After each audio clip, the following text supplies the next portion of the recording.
votre journal sur Canal 2 International. Voici les titres de l'actualité.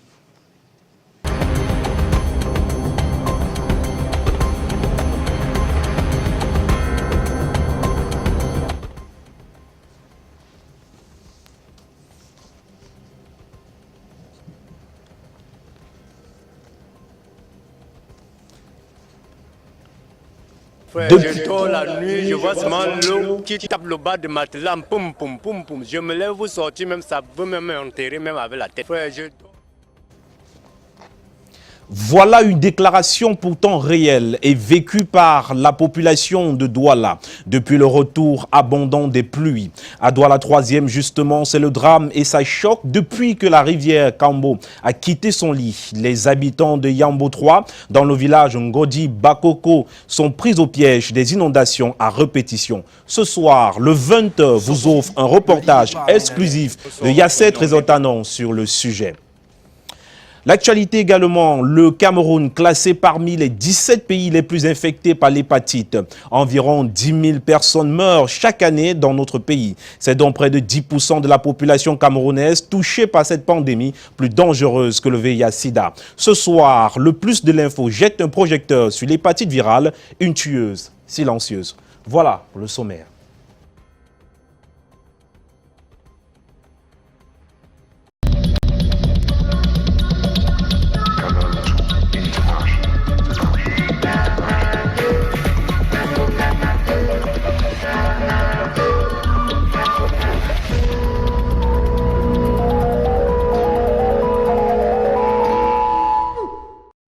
Bienvenue à tous. Il pleut en ce moment même dans la ville de Douala, ce qui ne fait sûrement pas les affaires des populations de Yambon 3 dans le village Ngoti Bakoko, dans Douala 3e. Les inondations menacent de fort belle manière justement les riverains qui appellent les autorités à l'aide car il faut drainer très tôt la rivière Kambo. Le reportage exclusif de Yasser Trézotanon.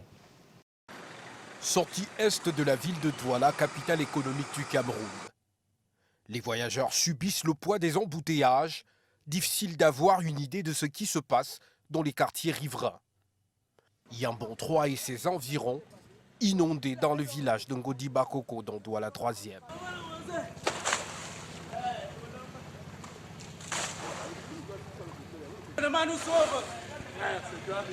C'est trop.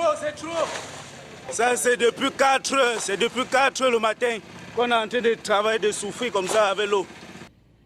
Le drain dont le pont s'était effondré il y a des mois et réhabilité par les autorités fait problème. Le lit n'est pas aménagé. Nous sommes inondés par les eaux du fleuve Nkambo. Le drain est bouché en aval et l'eau ne peut pas circuler normalement. Quand c'est bloqué, donc l'eau s'éparpille et beaucoup de maisons ici sont inondées. Généralement, comme cette nuit, toutes les populations sortent de leur maison, on se retrouve dans la rue. Ça fait 7 bonnes années que ces phénomènes perdurent. Mais cette année-ci, vraiment, ça s'avère plus grave. Parce que l'eau atteint pratiquement le niveau des seuils de fenêtres. Un tout dans les sous-quartiers, c'est la galère totale. La voie principale est impraticable. La pluie de cette nuit de samedi à dimanche rend la tâche encore plus difficile. Depuis là, je suis bloqué et comme j'ai mes occupations à faire, je suis obligé d'entrer dans l'eau. Pour sortir, je vais me changer quelque part. Mon frère, pour aller même au travail, je plonge seulement dans l'eau avec tous les habits. Donc j'arrive tout le temps au bureau trempé. On n'a pas le choix. Est-ce que le patron va entendre qu'il a plu chez toi, il a inondé ta maison? Non. Pas moyen de dormir ou de faire quoi que ce soit. Frère, je dors la nuit, je vois seulement l'eau qui tape le bas de ma tête, poum poum poum poum. Je me lève, vous sortir, même ça veut même m'enterrer, même avec la tête. Ça ne va pas. Ça ne va pas. On dort quand on grimpe même sur les lattes en haut du plafond avant de dormir. Il a l'impression que c'est dans le coup d'eau. Ce n'est pas le coup d'eau. Le coup d'eau est encore plus loin que ça. Ici, c'est le terrain des gens. Ils sont dans l'eau comme ça. L'eau n'a plus de direction. Tout est fermé partout là, jusqu'au niveau de l'autre quartier, on appelle Bangapongo. C'est cette eau qui monte, ça nous inonde ici partout. Vous avez vu, le niveau de l'eau est relativement bas en ce moment, selon les témoignages des populations. Mais à chaque fois que l'eau va tenter de descendre encore plus bas, les pluies vont revenir et le même scénario va se reproduire avec les inondations à n'en point finir. Certains habitants ont abandonné leur maison. Ici, la situation est encore plus grave.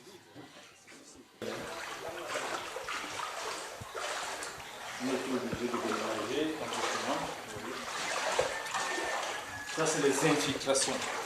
L'eau qui sort du sol. Ça, vous constatez là.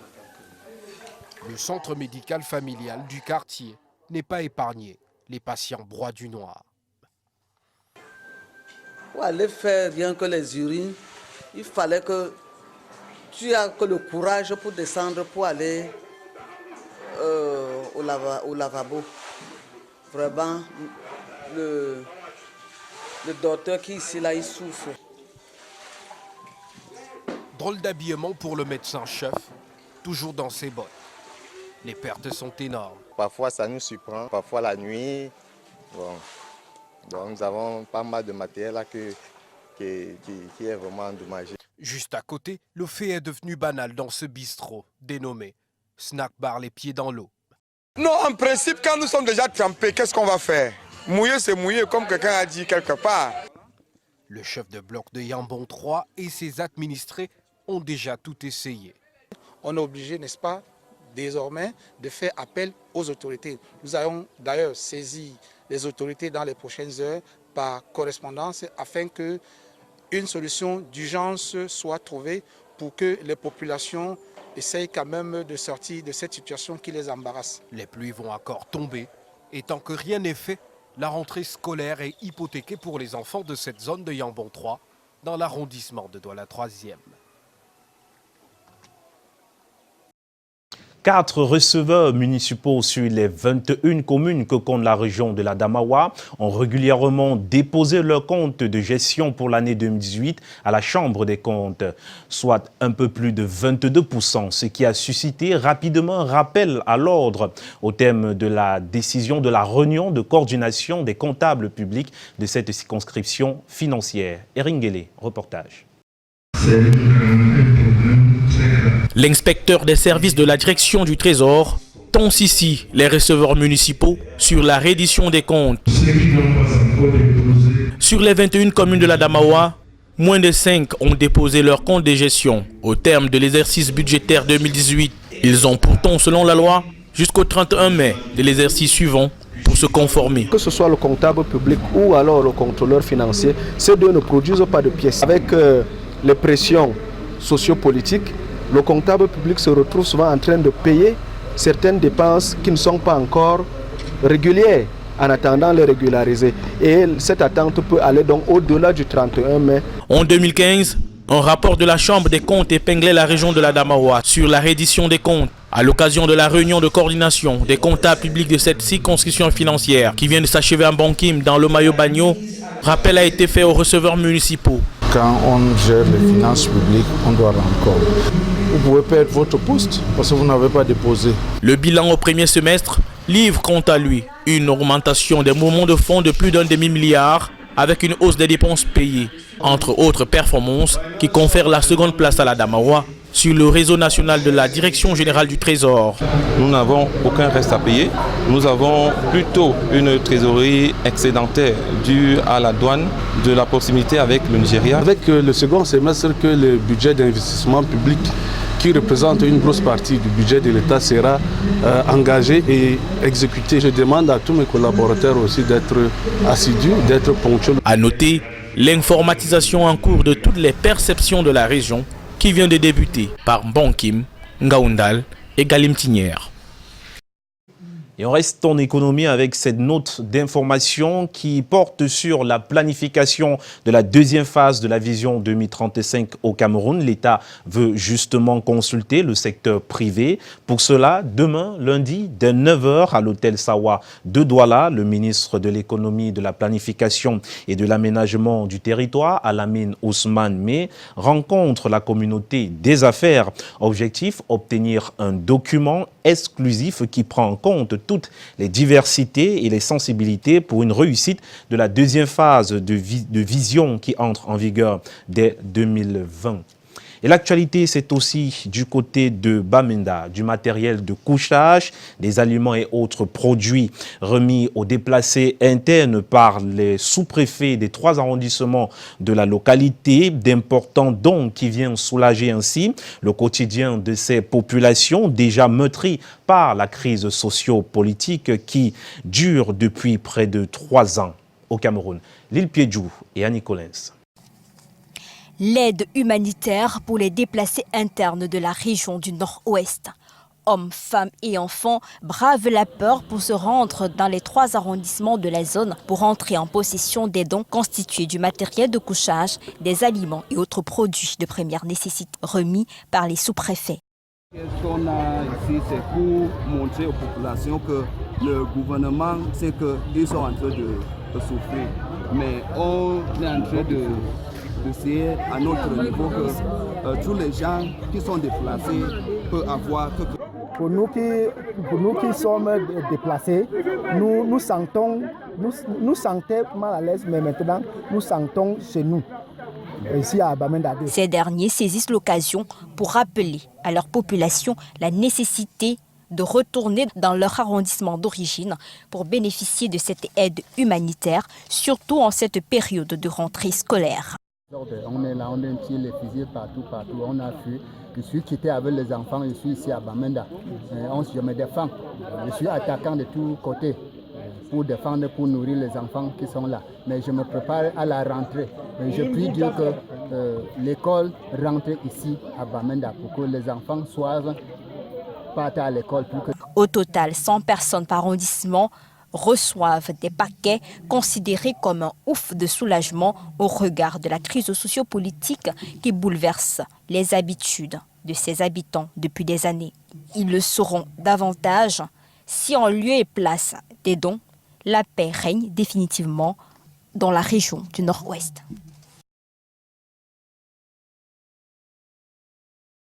Rendons-nous justement à l'Est Cameroun, vivre l'ambiance dans certains services de la fonction publique. Le mauvais état des routes et l'insécurité ne rendent pas les choses faciles pour le personnel affecté dans ces zones, pendant que certains travaillent avec acharnement, d'autres font le malin. Ils sont ainsi dans le viseur de la hiérarchie. Il y a cette Rézotano et Kizito Koumaï. Une descente pour palper du doigt l'insécurité et l'enclavement qui font problème dans les localités de Ngoura et de Garoua-Boulaye dans la région de l'Est Cameroun. Une mission conjointe des délégués régionaux du ministère de la fonction publique et de la réforme administrative du ministère de la santé publique passe ici au peigne fin le niveau d'assiduité, les questions disciplinaires, les conditions de travail des fonctionnaires et agents de l'État de ces arrondissements. À Garoua-Boulaye, le personnel est en poste malgré les difficultés. Mais cette visite des délégués dans notre arrondissement montre à suffisance que chaque fonctionnaire camerounais.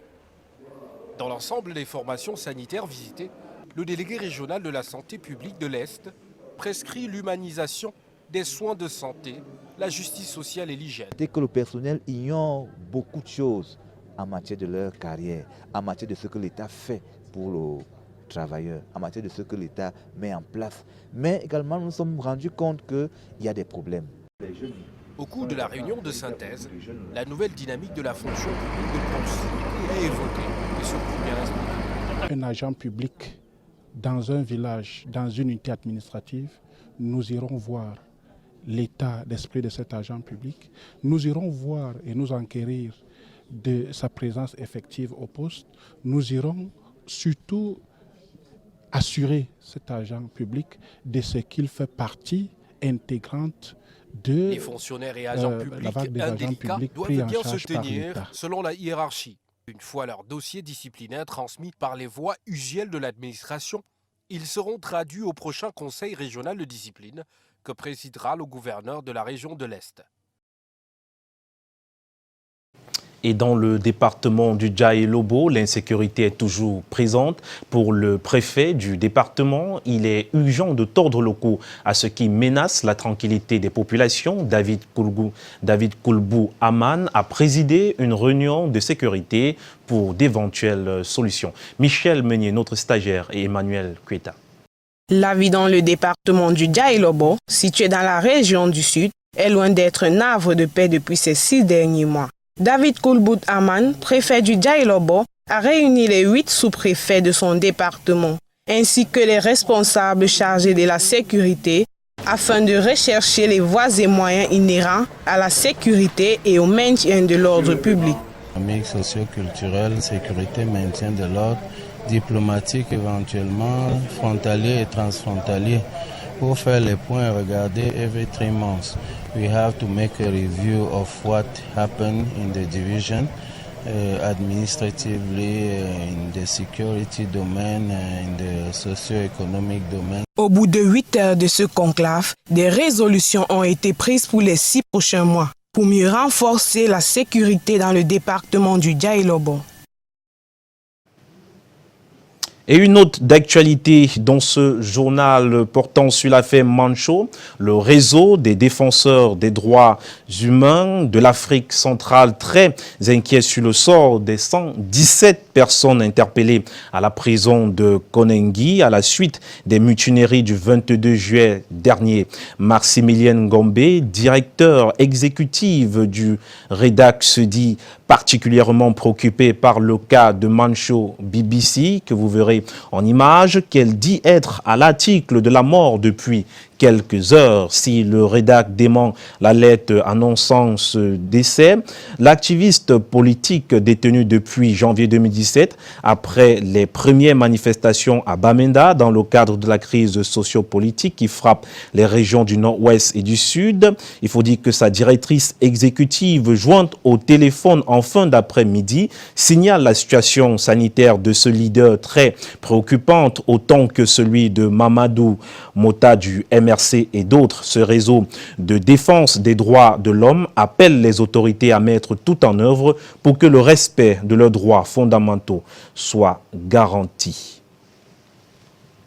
L'actualité, c'est du côté de Kribi pour parler justement de la préservation des forêts en Afrique. Des organisations de défense se sont réunies du côté de Kribi et ont tablé sur plusieurs études permettant de trouver des solutions appropriées pour protéger nos forêts, surtout le bassin du Congo. Reportage dans cet élément. La protection et la préservation du bassin du Congo et des forêts africaines sont impératives pour un développement global et une subsistance humanitaire générale. Un outil approprié, c'est l'observation indépendante, dont l'efficacité à influencer les politiques et décisions majeures n'est pas perceptible, d'où la plateforme africaine d'observation indépendante. Les membres de la plateforme africaine des organisations mettant en œuvre l'observation indépendante est réunie pour travailler sur des documents stratégiques qui vont lui permettre d'arriver à atteindre ses missions, notamment de valider les principes, critères, indicateurs pour une observation indépendante, robuste. Réunis ainsi à Kribi, cette plateforme africaine des observateurs indépendants entame des réflexions stratégiques pour la validation de ces documents directeurs. Nous sommes là en tant que membres fondateurs de la plateforme africaine de l'observation indépendante. Et donc nous avons depuis 2014 commencé une réflexion sur la mise en place de cette institution au sein de la société civile pour contribuer à l'amélioration de la gouvernance. Pendant 3 jours, ces hommes et femmes ont ainsi élaboré de meilleures stratégies pour une bonne gouvernance forestière au Cameroun et en Afrique.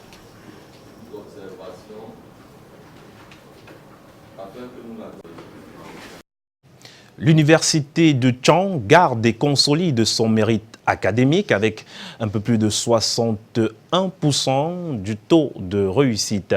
Il faut dire que 181 thèses de doctorat ont été soutenues dans cette université et 27 cas d'indiscipline et de fraude ont été enregistrés au cours de l'année. La cérémonie de proclamation des résultats s'est ministre délégué auprès du ministre de la Défense, du ministre de la Justice et garde des Sceaux, Jean de Dieu Momo. Eric Matané pour le compte rendu. Plus de 61%, c'est le taux de réussite de l'Université de Tchang de ces 8 établissements pour cette année académique 2018-2019. Une occasion pour les étudiants de recevoir leur relevé de notes. Les 5 meilleurs de chaque faculté ont été primés et les meilleurs des meilleurs ont également reçu un prix octroyé par le ministre Jean de Dieu Momo, qui était l'hôte de cette cérémonie de proclamation officielle des résultats de fin d'année académique. Je trouve une réelle satisfaction et un sentiment de joie également à l'issue d'une année sanctionnée par un tel succès, un note de 14,65 suivant. Il ressort du bilan de l'université que 181 thèses de doctorat PhD et 1527 masters ont été soutenus au cours de cette année académique et 127 cas de fraude d'indiscipline et autres sanctions. L'université de Tchang compte plus de 29 000 étudiants, dont plus de 650 étudiants étrangers et 38 institutions privées d'enseignement supérieur sous sa tutelle. La cérémonie qui a été présidée par le professeur Roger Tchafanan Fosso, recteur de l'université de Tchang, auquel prenait part son nouveau PCA, était une victoire de la dynamique collective qui s'est donné un pari, celui de respecter ses engagements. Nous allons poursuivre cette lancée. C'est le seul moyen pour que les enseignants aient une respiration, préparent leurs cours, préparent leurs travaux de recherche et les ouvrages. C'est le seul moyen pour que notre personnel non enseignant ait une respiration pour se reposer du stress que procure une université dynamique et agissante.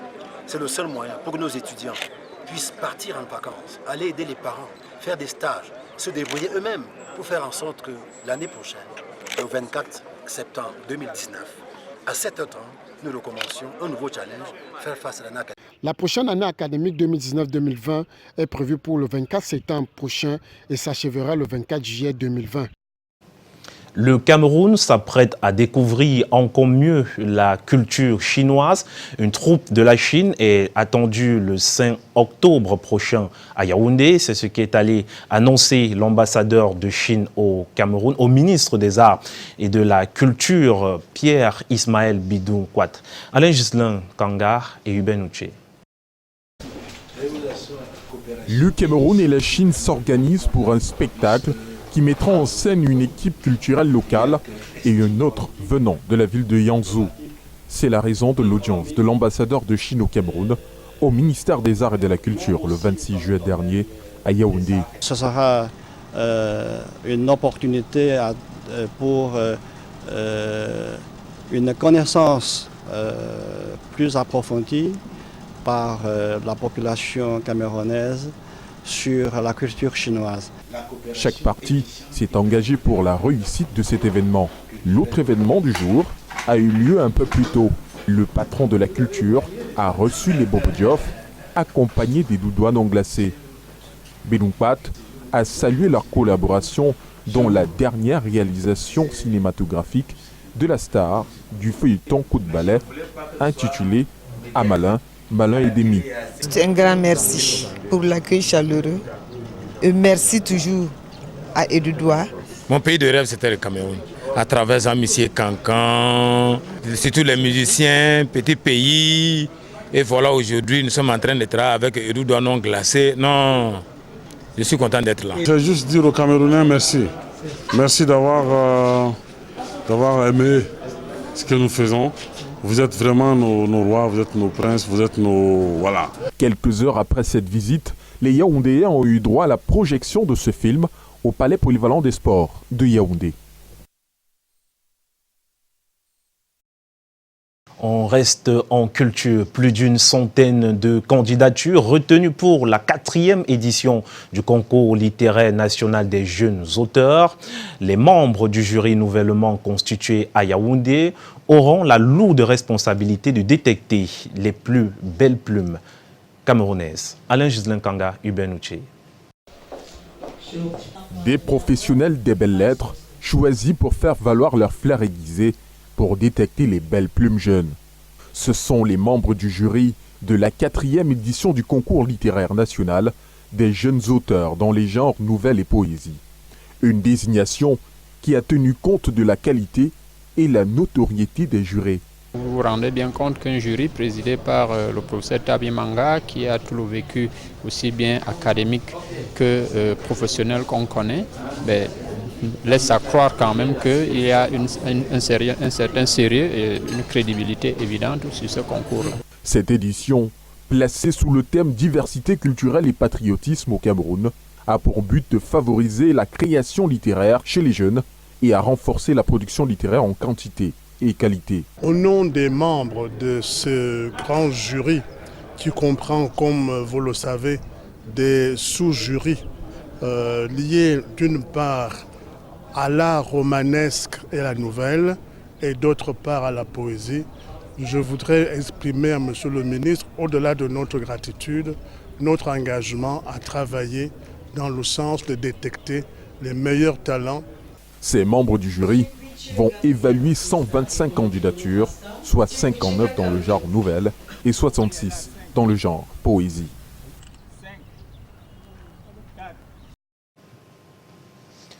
Tout de suite, le plus de l'info après cet indicatif.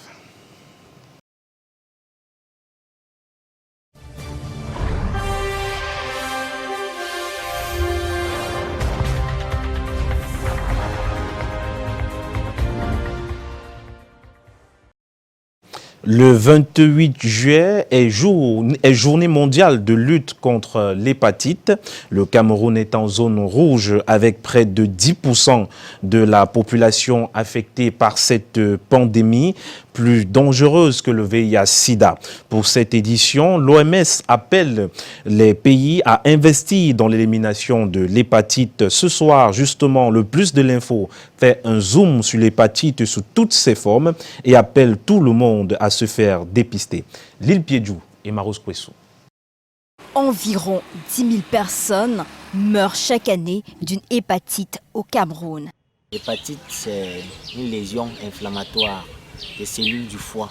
Comme cellules du foie, on appelle les hépatocytes, qui est responsable du stockage et de la libération du glucose dans notre organisme. Sur les formes de maladies existantes, 2 sont les plus répandues. Les hépatites B avec un taux de prévalence de 11,9% et l'hépatite C avec une prévalence moyenne de 13%.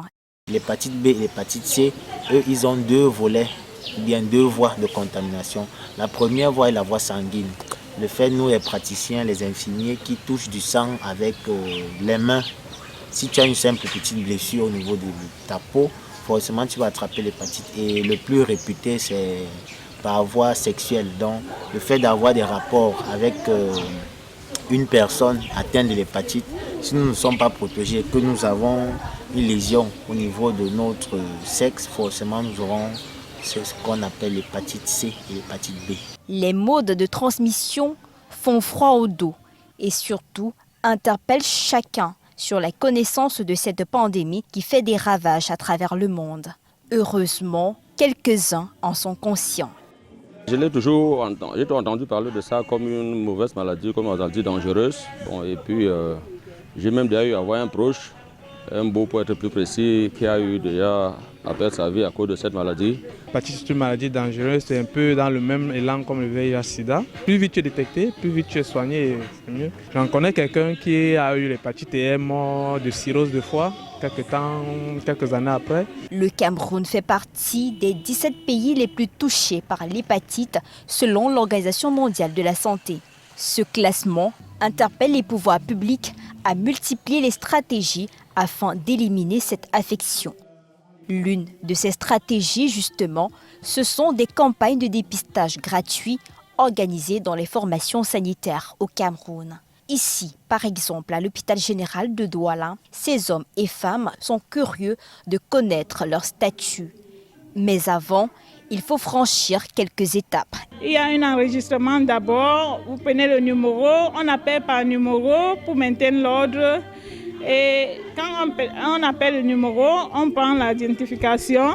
Après le prélèvement, c'est un échantillon sanguin qu'on prélève et le laboratoire est installé là pour le résultat.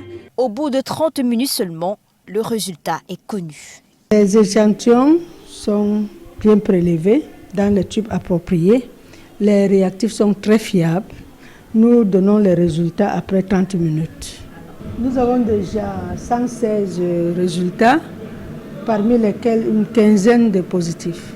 Sur un échantillon de 175 tubes de sang collectés, 15 sont infectés par l'hépatite B ou l'hépatite C ou les deux à la fois. C'est mieux de connaître le statut tôt.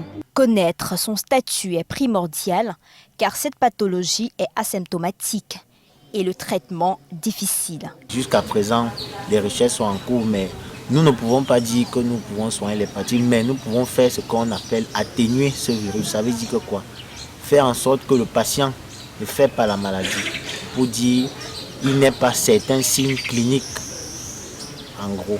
Donc on ne peut pas dire qu'on soigne l'hépatite. Pour éviter la zone rouge, il existe un vaccin contre les hépatites B et C à administrer après un test négatif. Ce 28 juillet, journée mondiale de lutte contre l'hépatite, l'Organisation mondiale de la santé précise que 325 millions de personnes dans le monde sont atteintes d'une hépatite. Mais 80% d'entre elles n'ont accès ni au dépistage ni au traitement. Au Cameroun, 750 000 personnes sont affectées pour une prévalence de 10%. Il est donc urgent pour les États de mettre sur pied une riposte mondiale pour éliminer l'hépatite devenue plus virulente que le VIH-Sida. L'État camerounais accorde déjà une subvention dans le traitement de cette pathologie, mais cela demeure un défi majeur à l'heure de l'objectif numéro 3 de développement durable. Pour cette année 2019, cet objectif est clair. Éliminez l'hépatite, faites-vous dépister.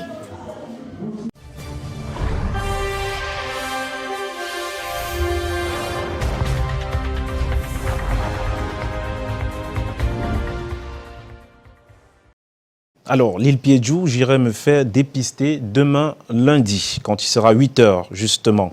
Et avant de refermer ce journal, intéressons-nous à la caravane de générosité du siècle des Amis du Cameroun qui vient de s'ébranler à Dimako, dans la région de l'Est. Ces dames au grand cœur, sous l'impulsion de leur présidente fondatrice Chantal Biya, viennent de construire et équiper le centre de promotion de la femme et de la famille de Dimako qui porte le nom de la mère de l'épouse du chef de l'État, maman Rosette, de regretter mémoire. Également dans le bagage, des dons en matériel agricole pour permettre aux femmes rurales de cette partie du pays de booster leur production. Le reportage est signé Karl Mezachachoya et Serge Alain Zébou. Coup de ciseaux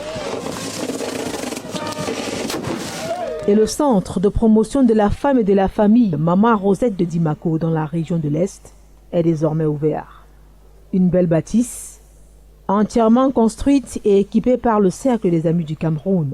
Un don spécial de la présidente fondatrice Chantal Biya, première dame du Cameroun, et ses Amazones, qui veulent ainsi rendre hommage à la mère de l'épouse du chef de l'État, maman Rosette Mbouchouang, qui de son vivant a été d'un grand secours pour les affligés, les malades, les nécessiteux et les pauvres. Elle n'a à aucun moment arrêté de redonner de l'espoir à ceux dans le besoin au Cameroun. Et aujourd'hui, ce sont les populations du Oignon qui récoltent les fruits de son grand cœur.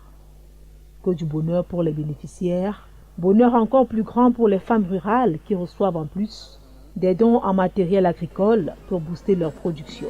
5 cartons d'insecticides, 5 cartons de cache-nez, 300 d'abats, 60 fûts de 200 litres, 450 houes. Une pierre qui s'ajoute à un édifice déjà solidement ancré. C'est le lieu de rappeler que c'est encore grâce à la magnanimité de Madame Chantal Biya qu'à plusieurs reprises, nous avons reçu des intrants et du matériel agricole qui ont permis de booster nos récoltes, comme le maïs et la banane plantain. Cette cérémonie donne l'opportunité de remercier maman Rosette Mbouchouang de regretter mémoire. Et Chantal Biya a rappelé Linda Yang, coordinatrice générale du CERAC, représentante de la présidente fondatrice.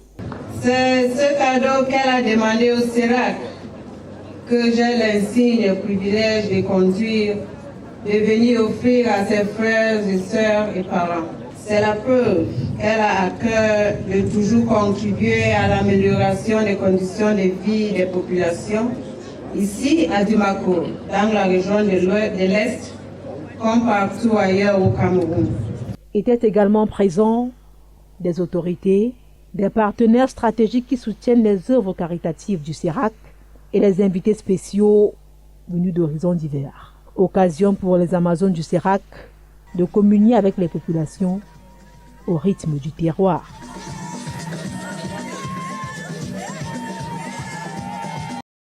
Et une bonne nouvelle qui nous parvient à l'instant de notre reporter Aimé Moukoko. Finale volleyball.